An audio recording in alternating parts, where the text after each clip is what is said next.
Point of no return हो गया है, क्या मेरी जानकारी गलत भी हो सकती है, वो ये है कि दीपावली और कल दिवाली है,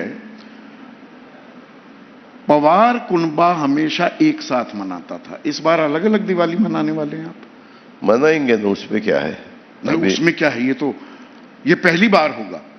अभी देखेंगे, पिछले दफा भी दीपावली हुई ना, ये डिसीजन होने के बाद दीपावली हुई ना, पिछले साल की दीपावली सबने एक होके मनाई।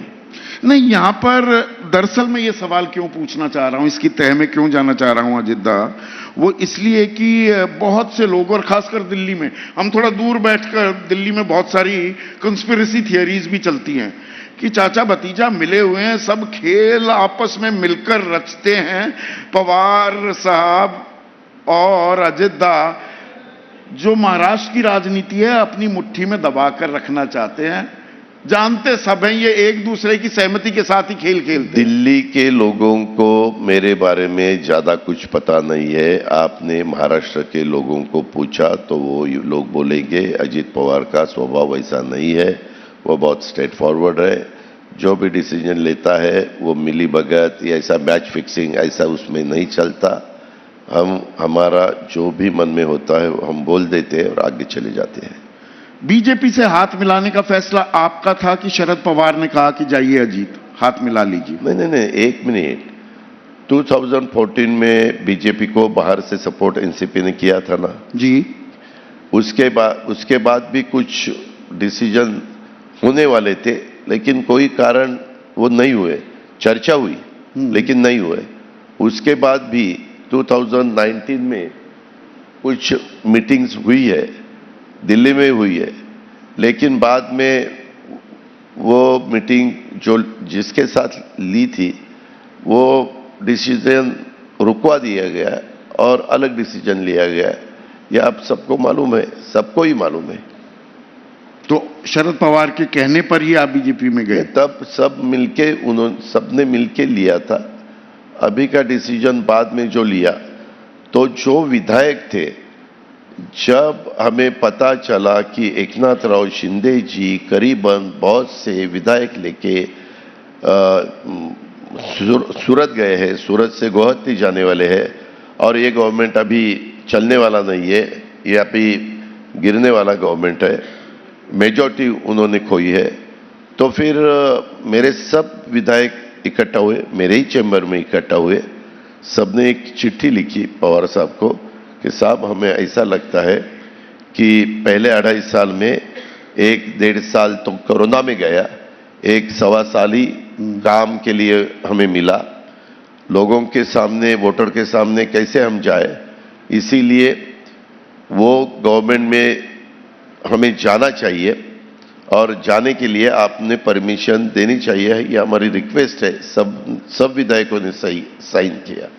लेटर साहब के पास गया, साहब ने फिर प्रफुल्ल पटेल, अजित पवार, जयंत पाटिल तीनों को जिम्मेवारी दी कि आप बीजेपी के लीडरों के साथ बात करो और आगे कैसा, कौन से डिपार्टमेंट अपने पास, कौन से कितने मिनिस्टर अपने, दूसरों को कितने मिनिस्टर, ये सब के बारे में चर्चा करो और उसमें से गवर्नमेंट बनाओ और आगे चले जाओ।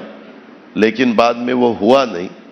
फिर नहीं हुआ तो भी हम अपोजिशन लीडर के नाते महाराष्ट्र में काम कर रहे थे और वो काम करते करते करते वापस विधायक, ये अपना काम नहीं हो रहा है, इसको स्टे मिला, उसको स्टे मिला, मेरा काम रुकवा दिया, तो आपने को जाना चाहिए। फिर वापस हमने रिक्वेस्ट की, लेकिन हाँ ना होते हुए फिर हमें विधायकों को साथ रखने के लिए सबके मन में था, सबने मिलके ये डिसीजन लिया और हम गवर्नमेंट में चले गए। तो कहीं ना कहीं आप सीधे लफ्जों में नहीं कह रहे हैं, पर रजामंदी थी, शरद पवार की हामी थी कि आप जाइए, आप बीजेपी के साथ मिलकर सरकार बना लीजिए। अभी के वक्त नहीं थी, बिल्कुल नहीं थी। अभी के वक्त नहीं, अभी की लास्ट वक्त नहीं थी। चाचा भतीजा साथ आ सकते हैं फिर से, कुनबा एक हो सकता है? अरे मैं तो ज्योतिषी नहीं हूं, आगे का किसने कहा कुछ, ये देखो पॉलिटिक्स में कुछ भी हो सकता है, कुछ भी हो सकता है। आपको कभी पता चला? अभी कांग्रेस और शिवसेना साथ साथ लड़ेगी, साथ साथ, कभी आपको लगा? कांग्रेस की विचारधारा क्या है, शिवसेना की विचारधारा क्या है, आपको सबको, दिल्ली सब भारत को पता है। लेकिन हुआ, बाला साहब ठाकरे ने क्या कहा था, लेकिन वो तो विचारधारा की असमानता, टकराव के बावजूद आपने सही कहा कि कांग्रेस और उद्धव ठाकरे साथ हैं, ऐसे ही अजित पवार और बीजेपी भी साथ है। विचारधारा का टकराव तो आपका रहा है ना। उनकी विचारधारा अलग है, हमारी विचारधारा अलग है, लेकिन ये अपने महाराष्ट्र के डेवलपमेंट के लिए, अपना विकास करने के लिए हम साथ साथ गए हैं, क्योंकि आज महाराष्ट्र की सिचुएशन वैसी है। मैंने शुरू में ही आपको कहा है कि महाराष्ट्र के लोगों ने 85 के बाद तय किया है कि किसी एक पार्टी का हम गवर्नमेंट नहीं लाएंगे, और उनका काम चालू है। तो 85 का जो आप जिक्र कर रहे हैं, दरअसल देखिए 85 सीटें शरद पवार भी लड़ रहे हैं। अब 85, बहुत से लोगों का कहना है 60 से ज्यादा तो उम्मीदवार नहीं है, 25 और उन्होंने अपनी ताकत बढ़वा ली वहां पर सीट बंटवारे में, और वो 40-45 सीटें ले जाते हैं, 25-30 ले जाते हैं अजित दादा, यानी कि आप 65-70 सीटों के साथ सत्ता की पूरी कमान चाचा भतीजा अपने पास ये रखने वाले। ये आप अंदाज लगा रहे हैं, ऐसा बिल्कुल नहीं है, हम वैसे नहीं है। वो उनके हिसाब से महाविकास आघाड़ी कैसे जीत के आएगी, इसके बारे में कोशिश करेंगे। हम हमारी महायुति वापस कैसे आएगी, वापस आनी ही चाहिए, इसके बारे में हम आगे जाएंगे। एनसीपी का विलय भी हो सकता है। अभी मैं कैसे बताऊं आगे का क्या? अभी कुछ साल पहले आप किसी को पूछ सकते हैं कि कांग्रेस शिवसेना साथ आएगी या शिवसेना बीजेपी एक दूसरे के खिलाफ जाएगी, ऐसा आपने कभी सोचा था? 2019 में जब चुनाव उन्होंने जीता तो साथ साथ लेके जीता बीजेपी शिवसेना, और तुरंत जब गवर्नमेंट बनाने का दिन आया तो उन्होंने बीजेपी को छोड़ा।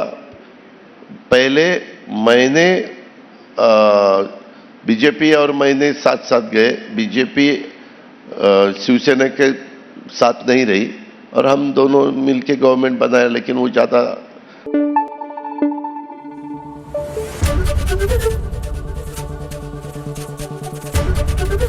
एबीपी न्यूज आपको रखे आगे।